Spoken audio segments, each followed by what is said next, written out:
Hello, hello. Thank you so much for tuning into today's episode of Career Conversations. I'm your host, Unica Walcott, and I'm super excited to introduce you to today's guest, Josh Plicque. He is the founder of Or Equals. It is a software development company, but in addition to developing software, he's also a semi-pro poker player. And so we're going to learn all about his journey to becoming a founder of a software development company. Welcome to the show, Josh. Thank you, Unica. That was a beautiful intro, brevity, brief and to the point. Thank you. Well, I want people to have the opportunity to listen and tell it, for you to tell your story, not for me to tell it. So I'm like, look, this is what you really need to know, like just software development, which is exciting. And you're a founder of a company. What does your family think you do when you tell them you're a founder of a software development company? Yeah, so when I tell people, I'm actually weird about introducing myself to people in general because because when people say, "Oh, so what do you do?" Like, I don't want to say, "Oh, I own a company." But the thing is, it's important because, I'm always wanting to be in the realm of, like, when you're a business owner, you can really never turn off. Like, very often, like, I'm a semi-pro poker player. I go to house games and I'm at the casino. It comes up, what do you do? I always say I have a small, like, that's to minimize it. It is small. There's only 4 or 5 of us. I have a small custom business software company. And I still am weird about it because, like, I don't want to sound pretentious, but I also think it's important to not just say I'm a software developer, which is also true. So, like, I still haven't figured out how to introduce myself because I do want to take it as a little baby marketing opportunity if it's possible. So yeah, I'm actually weird about introducing myself right now. So that's where I'm at right now, which is I run a small custom business software consultancy. That's what I say right now. I don't know. What do you think? I think that's concise and to the point. And so if people are interested and they want to bite, they'll get into that conversation with you. I think that's a solid introduction. For the most part, people, I feel like, usually buy from you or do business with you if they like you. They don't really give a crap what you do, but if you got what they need, they're calling you first. Right, so right. That's my opinion. But I'm gonna need you to be a little less timid about introducing yourself. You're like, I kind of don't want to talk about the fact that I'm a business owner. It's pretentious. What is pretentious about success? Well, it's a roller coaster ride. People definitely feel jealous and envious of me, and I think that's what's sad about life in general. Where people, they see you and they like, oh man, he's got a business and this and that. And what the real story is like, what people don't know is the sacrifices I've made, how much money I've left on the table by not taking a high-paying software development job. I've had some seriously enticing business offers, like custom made, like talking to a guy who has $1 billion company and he's like, hey, I want you to be a director of software development at my company. I'm going to give you a custom package. And like I had to really go dig deep and realize that I was willing to continue with the initial struggle of starting my company as opposed to not getting a really nice cushy job with an amount of equity that could have turned into a million, if not millions of dollars. Like I've legitimately sacrificed that at the altar of pursuing my own business, at the altar of continuing to struggle. And it's all because of I guess entrepreneurship is really popular in our society now. Like, oh, like be your own boss. And yeah, it's the 9 to 5. Like a Boston. Oh, shame on you if you don't have 4 side hustles. Like, yeah. Right. And that's what people don't understand is that when you initially start a business and it's just you're the amount of work you have to put in, it's not 9 to 5. This is kind of cliche too now, which is it's 24/7. And that's absolutely true. The reason why is because you're no longer doing just your job being a software developer. You're now doing marketing. You're now doing sales. You're now putting pitches together. You're now trying to hire people. Now you got to fire people. And so now you've got your initial responsibility. Yeah. And now you got to, tell people, oh, it's not going to work out here. You're like, oh, I hope I don't get sued. Like, do I do a severance package? It's all about navigating. And that's why my experience as a semi-pro poker player was really useful for me starting a business. Is you have to navigate uncertainty and risk and reward. And it's precisely applicable to running a business where, hey, okay, I need to fire this person. How much more work do I have to take on? Like, is it even worth it to fire this person? Like, can I afford to hire this person? Can I, if I'm going to take 2 or 3 days to develop this pitch. Is it worth doing this pitch, or should I continue working with my current clients? And then like, okay, if I drop down to 20 hours a week of billable work, so that means I have to hire somebody at 40 hours a week. Do I have enough work where I can actually afford to hire someone? So entrepreneurship is seen as this like pinnacle of achievement in society. And I'm just, I guess, what off the bat, I know I'm coming out firing, but like, I just want to say, great. Like people need that reality check. Right. It's truly a reality check, because your initial set of your initial responsibility is to, one, learn how to run a business, because there's a book called The Personal MBA, and it's got like the 5 parts of a business. And those things are, which is value creation. You have to actually deliver value to the marketplace. Another one is marketing, sales. So you have to market. People have to know who you are and why you provide value to the market. Provide value. You have to have a value proposition. Marketing, sales. You now have to, especially in my business, you have to be able to sit in front of somebody and say, I want to sell you a $5 or $6 or even $7 or figure deal. And you have to, I've legitimately sat across the table from a business owner. And so this deal in particular was worth $270,000 for a piece of software. And one, I had never even sold a 6-figure deal. And so I'm now at a $250,000 deal. And I had a small business owner. I said, hey, this project's going to take a long time to build. It's going to cost you $270,000. And he sat back in his chair and he said, I've never spent this kind of money before other than buying a house. So, and then he looked at me in my eyes and he said, so you're meaning to tell me that you want me to bet what's equivalent to my own house on purchasing software from you? And I looked him dead in his eye. And so that's part of it too. Like, entrepreneurship requires self-belief. Like, and I looked this man dead in the eye because I've done this multiple times. At this point, like, I've never done it under my own name, under my own company, but I've done it as a software development consultant in the past underneath other names. And so I looked him dead in his eye and it's like, yes, I can, and we will. And actually, what's funny about that is that we're launching that software tonight after this presentation. That software is going live at midnight, and the reason why that's interesting is that it's been a 1.5 year long project. And wow. So that's like, I guess, like all that to bring it back, which is entrepreneurship. It's really about, you're going to spike up in the amount of work that you have to do initially. And your first thing is to figure out those 5 parts of a business, which is, if you're like an employee, you usually don't have to account for all those different aspects. You have to sell. You have to get your name out there via marketing. You have to deliver value you have to have a value proposition. Number 4, you need to deliver the said value, because if you have the other aspects, marketing and sales and value prop, but value delivery, if you don't deliver it, then your company is a scam. And then finally, finances. This is the part that people really don't know about. Finances is the 5th arm, remember, or the 5th leg of the 5 parts of a business. Remember, that's in that book, The Personal MBA. Okay. If you don't know how to, like, what's that? I'm sorry. It's called the Personal MBA. Correct. Yeah, that book, just like the summary of that book are these 5 different pillars of a business, which is finances. Like, if you're not offering, let me be perfectly honest with the audience right now. If your business is not profitable, you do not have a business, because it's a charity at that point, because you're pouring money in and it's not generating. With cash is oxygen to a business. You have to be building your bank account, because that allows you to be able to expand, to be able to rent an office or buy an office or hire employees. If you're not making money, you do not have a business.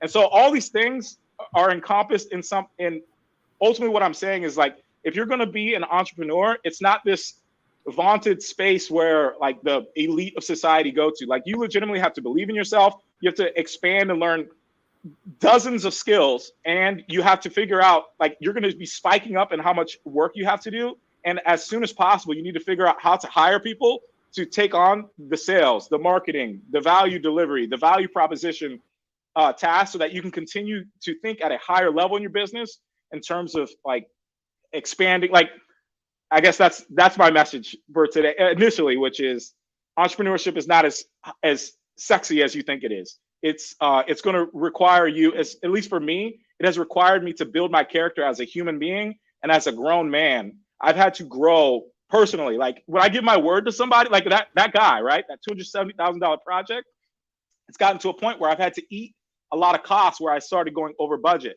So in your personal life, being a man of your word, that may or may not have long-reaching consequences. But in business, when I have a man sitting across the table from me saying, you want me to spend $270,000 equivalent to what I paid for my house, and you're going to deliver this to me. And so when I give him my word and then I don't deliver that via said contract, or like it could lead to me being sued. It could lead to me getting a bad reputation. Like, and so I've had to grow. When I give I'm much more considerate of the word that I give to people in my personal and my professional life, because in business, it has cost me tens, if not hundreds of thousands of dollars for being loose-lipped and being inconsiderate of the things I say to people. And so that's what the beauty of entrepreneurship is because everything is your fault at the end of the day. And so that means like you have to perform. Just like as an employee, all of us have to perform. We live in a capitalistic society.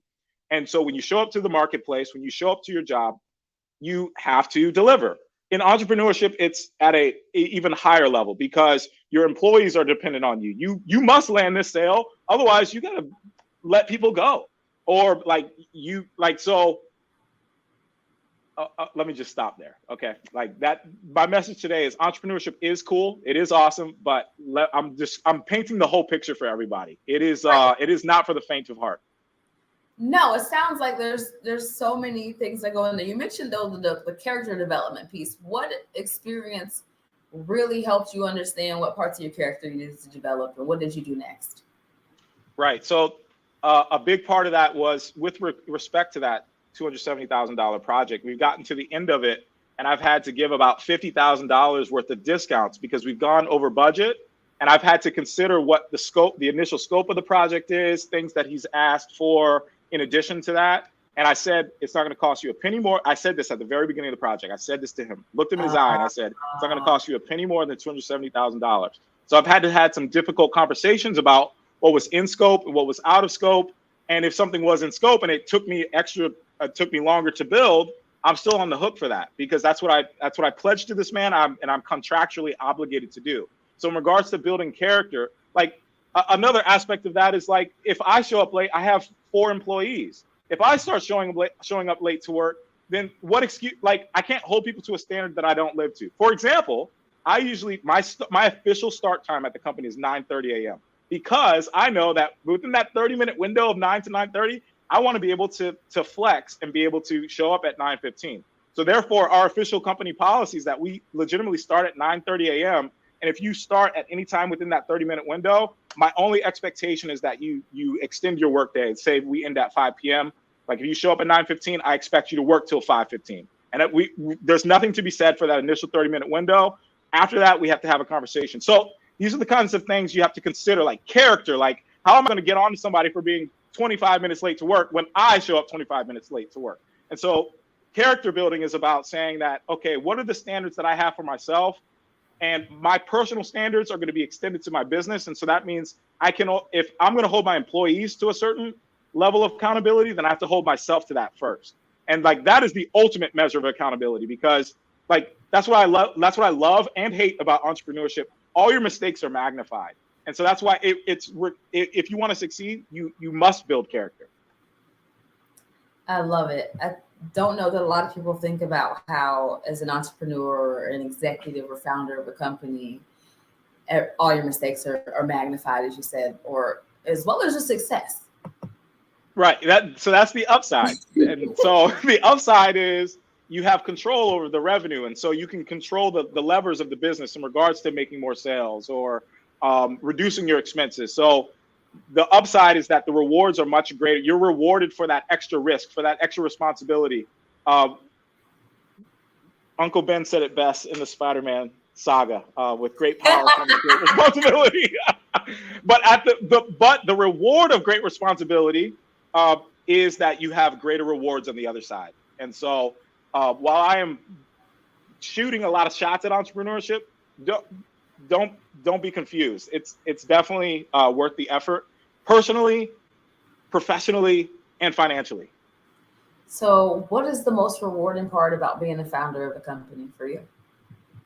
the most rewarding thing that I've had that I've been able to experience is really hiring employees, in the sense that a lot of the people that work for me, this is their first job in tech. And so what's been rewarding for me is being able to train them from the ground up.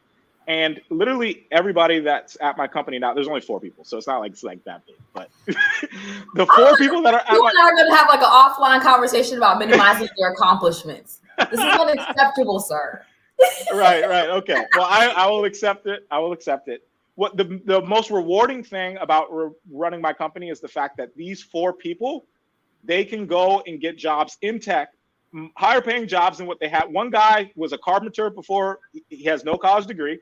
He was a carpenter. I saw that he was working hard, and I just offered him a job. And he had a ton of imposter syndrome, and he was like, why do I even have this job? Why am I here? Like, you talked to me for 30 minutes and you just offered me a job. And so what he doesn't know, this is also an aspect of entrepreneurship. What he doesn't realize is that going in, just like in poker, I've already considered my downside before I hired him and offered him the job. What does it look like after 30 days and I have to fire him? Like, what is the risk of me getting sued? Like, how much money did I put in towards salary and training? How much of my own time did I not bill to train this person? And like, what is the reward if he does work out after 30, 60, 90 days? And so when I do that risk reward calculation, he's now, okay. I didn't finish answering the question, which is the greatest reward is that guy in particular. He now has a skill that he can take and feed his family at a much higher rate than he would have made as a carpenter. He's happier because it's a skill that he's worked at, and he is achieving a level of mastery at, and he can take that skill and go anywhere in the world and be a software developer. And that's because of the company that I built and the opportunities that I created because of the sales and marketing that I did. And so without me, he might have been still a carpenter and coding in his free time and not knowing how to get an opportunity in this field. And so while he may have had imposter syndrome, because I existed, because I was blessed with the opportunities that I could extend to him, he now can feed his family for years to come. Like, I could pass away tomorrow. All the guys at my company have a skill that they can transfer to other companies. And I would say that is the most, and I'm overjoyed, and I am blessed to be able to say this, that the greatest achievement of running a business is the increased scope of the achievement, where when we deliver this software, literally tonight, it's a team achievement. When I started it, it was just a company with just me. When I was looking across the table from that guy, it was, okay, Joshua Plicque's going to build this software. But I've actually turned this company into an actual business where there's 4 people working on this thing, and we're going to go have just a beautiful steak dinner. And like, the achievement is so much more worth it than if it was just me, Joshua Plicque. Like, who cares? Like, where's the legacy in that? Like, the legacy of this is that these guys that came on at Or Equals, they can feed their families. This career, it supersedes whatever Or Equals will or won't be, because they now have a skill that they can take with them anywhere. They have a career, a high-paying career, and that, I would say, is my greatest achievement. I can hear Gosh, I'm like on fire. I know. Passion in your body language, like you're like, this is it. Like, I want you to just take a moment and breathe and like feel that. Right. Yeah. I'm actually getting a little lightheaded. I don't think I've been breathing. Yeah. So breathe. I don't want you to pass out mid-episode. Then you might try and sue me. Then I'm in trouble. I'm very proud of you. Congratulations on your achievements. Like, this is the stuff I want to showcase. So thank you for saying yes to my invitation. I want to talk a little bit about the name Or Equals. Why did you come up with the name? What was the inspiration behind it? So a common trope amongst software development companies is to take a programming concept and spin it as a company name. So there's a company called there's a software development company called Test Double.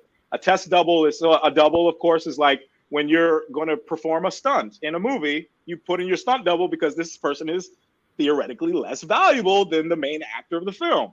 So a test double is when you're running tests on your software, you put like a fake version of the data in where like, oh, like I don't care about this data. This is not our real data. So there's a company called Test Double. So in the Or Equals comes from, there's a concept in specifically the Ruby programming language where it's like a performance technique. It's with the or sign and the equal sign. And what it does is if you have like a very expensive operation, like say you need to get the last 1,000 tweets about COVID-19 on from Twitter.com's API. So API is how you get data from Twitter into your system. So say I want to get those 1,000 tweets, it takes me some time to download that data. The or equals operator allows me to be more efficient, because if I've detected that I've already done that and I've already gotten that 1,000 collection of tweets, it will store the data in memory. So what the or equals operator does is go do this if you haven't done it, but if you've done it, just give me what you already did. Like, it's like, go do the work once, and then we can just keep making a reference to the original piece of work.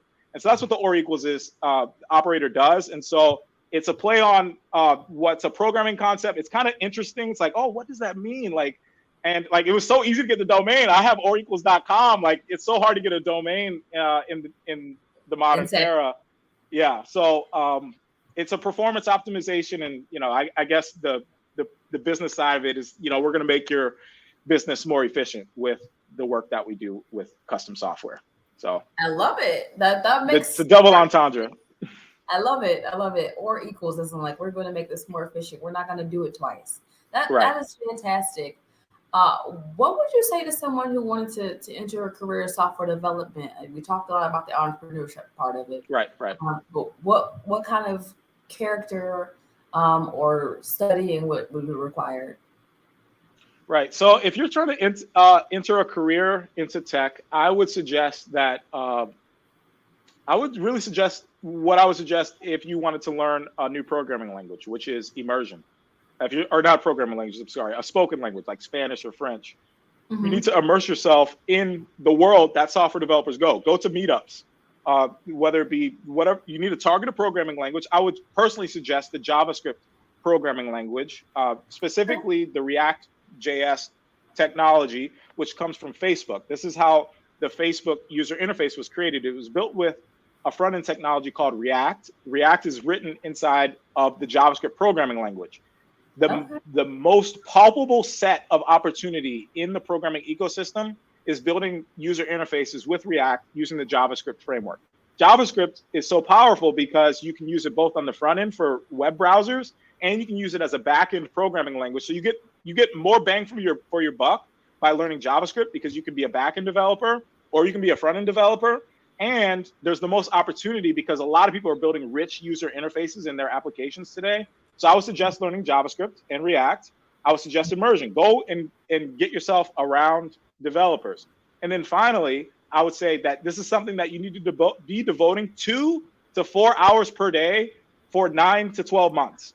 Like, if you're deciding to be a software developer or make a career transition into tech, it's got to be something that is a daily commitment. Because the reason why is because coding software is hyperlogical. It's like literally like, go 5 paces forward, turn to the right 30 degrees, go 2 paces, turn around 180 degrees.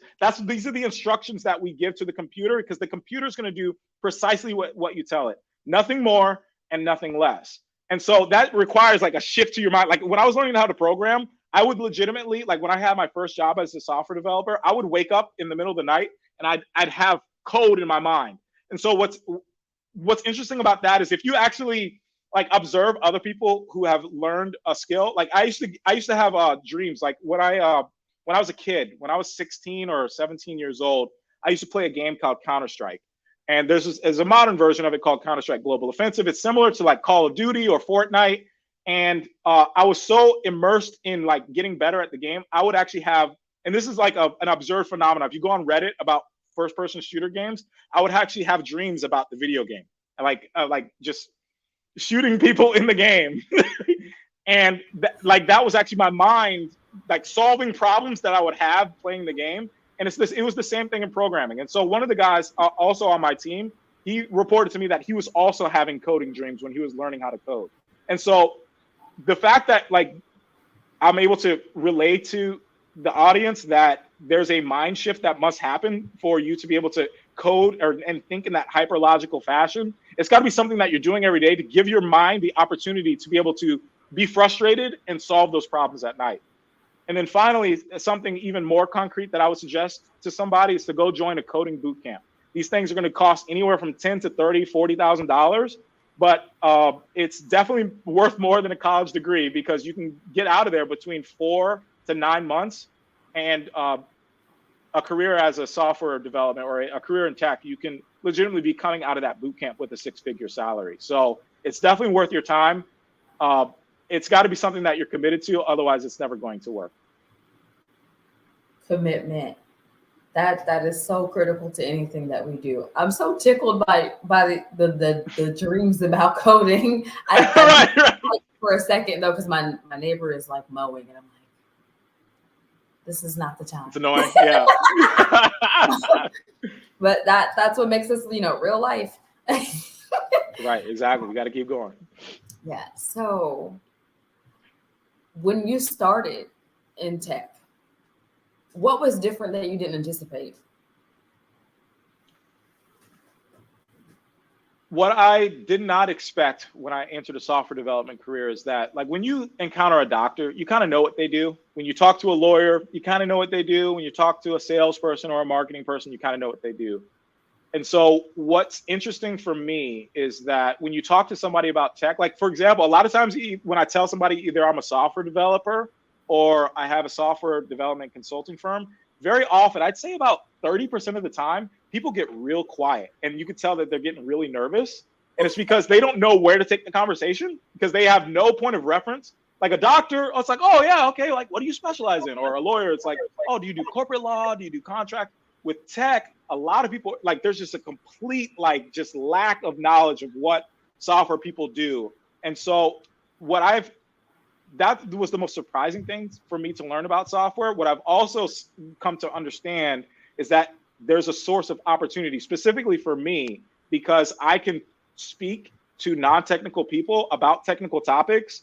I can make them feel like they know what they're talking about, and I don't make them feel dumb for not knowing about technical things. A lot of technical people, because they have egos, they would talk over someone's head who doesn't know anything about tech.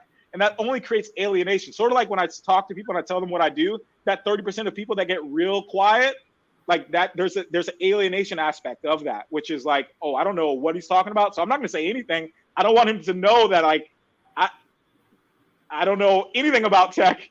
So the opportunity of people not knowing about technical topics or software is that if you can communicate, there's actually a position for specifically this. It's called being a solutions architect. A solutions architect in Silicon Valley, this is someone who kind of sits between the sales team and the technical team, and they talk to, like, non-technical people presenting technical topics or technical solutions in a way that's palpable and, like, understandable and relatable for people who cannot speak technically. And that has been a source of opportunity. The reason why I'm able to have my own consulting firm is because I'm able to talk to these business owners that don't know technology, and I'm able to communicate with them where they can feel like they're part of the club.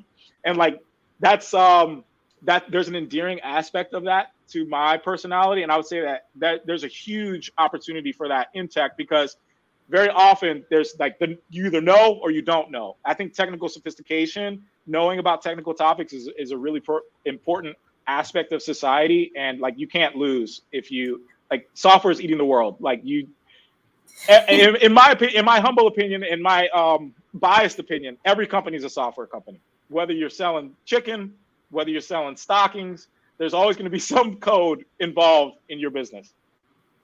I was going to ask you to break that down for me, but you did. You said, though, there's always some code in your business. Even Chick-fil-A is a software business. Right.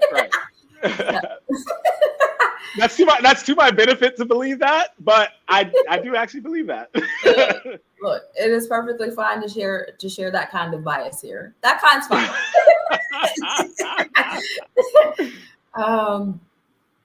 What did you want to be when you grew up? When I was growing up, I wanted to be an inventor. I wanted to build random things, and that's actually what I want to turn Or Equals into. Is I want to turn it into a software incubator. I don't want to be doing time and billing forever. I want to be able to, like, incubate startups, little small startups, and invest in it, and, like, just throw like 30, 60, 90 days of effort at an idea, throw it out to the marketplace, throw some Facebook ads, Instagram ads at it, see if it works. If not, like that's what I was talking about with the finance arm. Of the 5 parts of a business, finances, this is what profit allows you to do. It allows you to take on risks. And so while we're, as a company, doing time and billing and providing value to the marketplace, I'm going to be reinvesting those profits back into being able to devote staff time onto these like harebrained ideas. And I want one. I know that if I just keep throwing dollars and effort at it, one of them will succeed, and we can transition into becoming a software company that has its own software as opposed to a software development company. So even though I was a kid, I was thinking about being an inventor. I'm sort of like I have ambition to be a virtual inventor now. So I never let it go. Like, is that right. Yeah. So the metaverse is a hot topic. I think personally, the metaverse, I think it's a bit early. I think Facebook, so the years, today is May 5th, 2022. And as of this time, about a few months prior, Mark Zuckerberg of Facebook renamed his company to Meta, which was a transition into the metaverse. And that got everybody talking about the metaverse. A big part of why that happened is because Facebook's been under fire in terms of its branding in regards to privacy concerns and possible tampering with the latest election. And so it's just it was a good rebranding opportunity. He's been apparently I was listening to a podcast about him. He's put in about $10 billion already investing into the metaverse. I think that we're probably still 5 years early before people are coming home and entering the metaverse or working inside of the metaverse. I think we're years away. I think it was a bit early. It was a good opportunity for Facebook to rebrand, but I think the metaverse, I think it's inevitable. The reason why I think it's inevitable is because we are already living this way. If I were to pull out my phone right now, you would see that or my computer, I spend about 4, 5, 6 hours on my phone every single day. I would say a large portion of society spends the vast majority of their day on the internet or consuming things on the internet. And so we have Brazilian butt lifts. Like this is lip injections, nose jobs. These things are becoming more common with now when I go on social media. I think like in the latest issue of Essence about butt lifts actually. So I saw a Brazilian butt lift today at lunch. I was like, dang, that booty's a little bit too big. Like, okay. That doesn't. Right. So I guess what I'm saying is we're already augmenting our bodies. Like we have a phone that's very almost connected. Like my phone's right next to me. I'm sure your phone is within arm's reach almost 24 hours a day. It's recording everything that you do. Exactly. We're already cyborgs. We're already cyborgs. Like there's going to come a time when these phones are going to be built into our hands. And that much is very clear to me. We already have that. It's just a matter of time. I think that the metaverse is inevitable because we're already proxying that. We're already living most of our time on our phones and on the internet. We have our augmented technology, like we have our Wikipedia in our back pocket. We have access to all this information. And so something like a metaverse, while it makes people nervous, I would argue that we are already living in the metaverse, and it's just only going to become more real. I don't know. Yeah. Because I've got thoughts, and I've had lots of curiosity around augmented and virtual reality, even as from a marketing standpoint. It's something that I've talked about in like client presentations and stuff. So I definitely think it has a place. I think that 5 years is very generous in terms of how long before people really adopt it. I mean, maybe it's because like in tech world terms, I'm a dinosaur at this point in life. But I feel like it's more like 10 or 15 years off, not like 5. In fact, I don't know how. I'm not going to argue about the date range in regards to 5 to 10 to 15 years. I guess what I'm saying is like, I think it's more about the idea itself. Are we going to be in a metaverse? And I would say that absolutely. We already are. And it's going to be gradual. Like we're eventually going to get implants, contacts on our eyes where you can, see the temperature. Like it just makes sense. Like an alarm, like why do I have an alarm?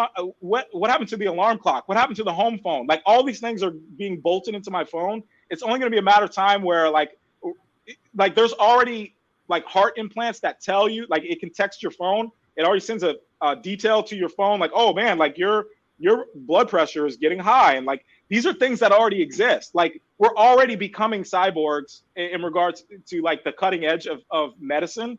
And so I think that augmentation with the, you know, with the lip injections, Brazilian butt lifts, that's the reason why I brought all that up. Like so augmentation is becoming a part of life.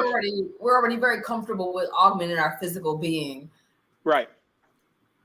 I think that so I think augmentation and living in a meta world is inevitable. So, and I agree with you. I think it's going to take longer than 5 years. I think that was a bit ambitious, but I think it's. No, but I get what you're saying. Like, does that scare you? Is my real question. It does not scare me because, the reason why it doesn't scare me is because I think that's what we currently are.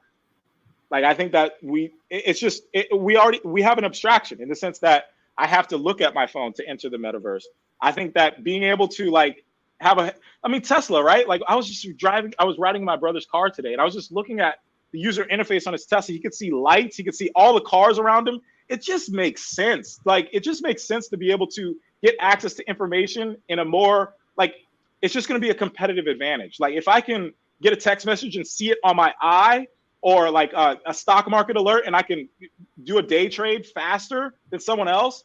Like, I just think that augmenting my body with like technology, when I'm already doing it, like, because, I can get an alert on my phone, I can respond faster to the market. If I can be faster than someone else because I can see it in my eyeball before everybody else, that's just, it's a no-brainer. There's going to be cutting edge people that are doing it. It's going to be weird to people at first, just like breast implants were weird at some point. Just like people not having home phones were weird at some point. Having 5G internet, remember 5G, like we need to wear tinfoil hats. And like, it's just speed. I think speed, the fact that we can get information, anything that's going to make information travel faster, whether it have been the TV or the internet or the printing press, the internet, like all these optimizations to how communication can happen faster, society has always headed towards that faster way of communicating. And so if I can have this phone built into my body, I can communicate faster and I can be faster than everybody else. It's a competitive advantage. I have access to more information. Like, just imagine, like, a lot of people, what if instead of doing mental math to be impressive to somebody, like say, there's a book called Rapid Math Tricks, and where I'm going with this is like it can be impressive to somebody how fast you can pull up information. Like if somebody said, it happens all the time where somebody might say, what's the hottest area on planet Earth? And what if like you had something built into your body where it would just come up with the answer, and like you're an early adopter to this, and it shows up in your mind first, or like you have some sort of like, it shows up on your hand before you have to like contact Siri or do a Google search. This gives you an advantage. It can allow you to be impressive to other people. And so those people will be early adopters. They will be alienated by society at first, but then it's just the way it always has gone. Like if communication was really curious, like, because I've never thought about this technology in terms of social advantage. I've always thought about it as a way that would bring disconnect. And so this is a really exciting perspective that you offer. It's not something that I really considered. I mean, I don't know if people are going to be out here finding spouses because they got an implant, like technology. But I would be curious to see that. And really just, for me, I would be much more curious about the social science behind all of it and how it unfolds and what it does to people's mental health and things of that nature. But in terms of its inevitability, I can't argue against that. Right. Just scares me a little bit. Yeah. Understood. So we were scared of email back in 1999. Good point. And maybe as a younger person, I wasn't, because like that, it's like we grew up with it. And I feel like that's how the metaverse will become normalized. Like my little cousins and nephews are like playing, with the headsets and the VR sets, and that's normal to them. And so I feel like as they progress into the new kinds of technology, it'll be less of a fear factor because it has been a part of their life. Right. So that's what's like, it feels inevitable because that's just kind of how the world goes. Yeah, so So I try not to pass judgment on it. I just know that, like, personally, there's no reason for me. Sort of like as what's hot right now in politics is there's a leak of the Supreme Court justices, whether Roe v. Wade is going to be overturned or not. Personally, it's going to happen whether I know about it or whether I don't know about it. And so I don't have an opinion. Either they're going to do it. There's Supreme Court justices. There's 9 of them. They're going to either make that decision, whether I read about it and cry about it on Twitter or be like joyous about it on Twitter. It's going to happen whether I look or don't look. And so when I think about society's advancement to it, I actually don't have an opinion because, or I don't feel like it's worth it to have an opinion because I know that it's going to happen regardless of my opinion. So I guess that's laissez-faire approach to the topic. that is extremely laissez-faire. We are going to just like park that there. Okay. Because I do understand the laissez-faire approach of like what depth of control do you have over things, and then there's the idea that if you do nothing, then you get what you get. Sure, So, that's true. So kind of, I can see both sides for sure. I guess on like a more or less lighter note, what do you do for fun? Well, I definitely play poker for fun.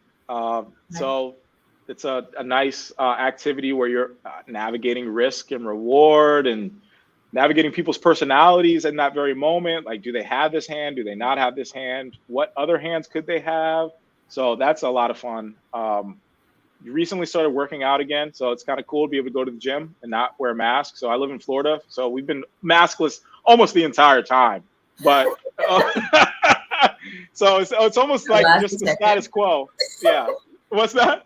I said no lies detected. I live in Florida too. Right. Yeah, so I've been in the gym recently. What else do I do?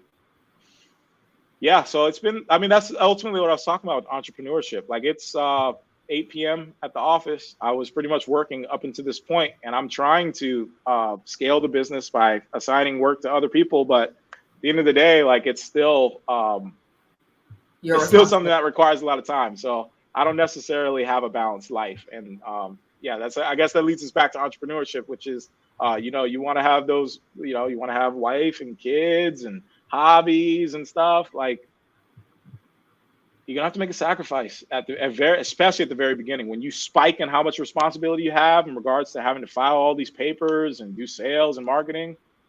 Pick your poison, because entrepreneurship has its rewards, but it has its costs. So we talked about the cost and the sacrifices. We talked about what makes this rewarding work for you. Do you envision a time where you would take a step back from your business and kind of watch it run? Or No, I definitely don't see that anytime in the near future, where I could have somebody run it. Yeah, I cannot fathom that at the moment. So someone and a third-party observer could say, like, oh, that's non-scalable behavior that you're exhibiting, Josh, because you think like you just have a big ego and you think that you need to run your company. The thing is like, for me to be able to really take a step back, I need to have a salesperson. I need to have a marketing person. I need to create those jobs, have enough revenue. It all takes steps. Like, it has to be planned out. It can't just be like, oh, I'm going to just be an owner and someone's going to run my company. Like, everything has to be in place. And so the path to that is like really codifying every single thing that I do with my day. And so I heard something recently on some podcast where some guy said, if you're devoting 70% of your time to something, you need to be hiring for that position. And so what I'm constantly thinking about is, where is most of my time going? How do I build enough revenue and money in my business so I can hire for that, so that I can worry about the next problem? And so, of course, again, someone might say, you're always going to have problems. But I have to get to a point where the whole like client intake, attracting clients, delivering value with regards to code and all of it, I need to have a project manager. I need to have a designer. I need to have salespeople. I need to have marketing people. like I need to probably hire at least another 7 or 8 people before I can possibly think about taking my foot off the gas. So that's why, like, I laughed initially, and I don't want you to be offended by that. I'm not offended. You've talked about the level of work that goes into it. So I'm asking these questions like from the viewpoint of like, how sustainable is it to be at this level in this mode? I mean, but you've said, 7 or 8 people before you can begin to even consider taking your foot off the gas. Realize that you're almost halfway there, sir. Well, I appreciate that. Yeah. So, I mean, it's something that I'm thinking about heavily because I'm 31 years old. I'm single. All my friends are having babies. They've married a while now, and it's like, dang, like y'all got all these darn babies. Y'all about to be on baby number 2 by the time I even possibly get engaged. Look, so it's on baby number 2. Yeah, y'all gonna be on baby number 2. Yeah, I'm definitely gonna be. It's gonna take a while for me to do all that. And so a part of me is thinking, like, I'm actually getting to a point in the business where I can actually work probably a 40-hour week pretty soon. And it's like, ooh, that's really exciting. Working a normal job, like, wow, what does that look like? That's been a while. So in regards to like taking my foot off the gas, I don't see that in the near term, but being able to work like a normal person, like just focusing on the business, I think I've delegated enough between I have an admin person and 2 software developers. If I hire like a project manager, I can work full-time on marketing. That's your field. I'm excited about that because it's sort of like me working on a new skill, like focusing on marketing, less on coding, just doing marketing and sales. Okay. And so that's very exciting to me. So I don't actually have a desire to take my foot off the gas because I'm now like the beauty of entrepreneurship. Another one of the upsides is that like I can just focus on the very next skill that I need to learn, which is I really want to get into online marketing. And like, I'm just overjoyed at the idea of being able to like put out content and that attract business. Like, I see marketing as the ultimate game, like, because you're hunting human beings' minds. You're hunting their attention. You're reverse engineering. Hunters now. That's the way I see it. I see it as the ultimate game. Like you're attracting people to give you money, like give you energy, like life force. Like that's a beautiful thing. Like I say, it's very enticing to me. And so I'm not really looking forward to taking my foot off the gas. I'm looking forward to changing it and upgrading to a new car. Like I'm looking forward to being able to drive faster with the same amount of foot pressure. So that's what I'm looking forward to. Look, I need to update the vehicle. Right. How we get business done. Like, well, that would be exciting. If people want to reach you and help you figure out how to press the gas, how do they get a hold of you, Josh? For sure. Yeah. So I'm on LinkedIn, Joshua Plicque, Plicque. You can find me on there. There's a very few United States Pliques. That could be a whole nother topic, but you can email me at josh@orequals.com, or you can look at my YouTube channel, Joshua Plicque. I talk about things tech and stocks on there. So if you just Google my name, there's literally only 2 Joshua Pliques in the United States. And it's a white guy and a black guy. Just go to the black guy. Well, now that we've solved the mystery. Right. So that's great. I am excited about Or Equals and the future of your company. Is there anything that I have not asked that you'd like to share? So what I'd like to say, this podcast is talking about career conversations. Is what I'd like to do is I'd like to encourage everybody who's listening to this that no matter where you are, like there was a time in Or Equals history where I had legitimately, and I recorded a podcast episode about this, where I legitimately had $1.37 in my account right before I landed that $270,000 deal. Like my business was on its dying breath. Like, and so I guess what I want to say to somebody that needs to hear this is to keep going. I guess that's, especially with something like this, career conversations, if you're considering transferring careers and, I've tried this before, or I failed out of college and I'm 30 and I'm only making $15 an hour. I guess the thing I would like to say is you're still breathing and there's still a chance for you, and go for it. Go for it. Yes. So everybody, Josh Plicque, founder of Or Equals, a software development company. So if you need them for your next project, remember your company is a software company, whether you believe it or not. Call Josh, y'all. Also, thank you, Josh, for being a part of Career Conversations and talking about your journey so candidly, how you have gone from, the $1.37 in your account to 5 employees, and how you've got goals to keep going and a vision to hire your next 7 or 8 employees and to eventually, really expand. And I'm excited for you. I want to be a part of your journey, so keep me posted on things. I'm hoping if you got like a newsletter or something I can follow. I'm obviously going to kind of keep you kind of in the loop on LinkedIn, because I love to also like follow up people a year or two later. Go, hey, where are they now? What's going on? Right. I think that would be really exciting to learn some of the updates in your journey as well. So, friends, thank you for tuning into Career Conversations. Thank you, Josh, for being a part of the episode. Until next time, love y'all.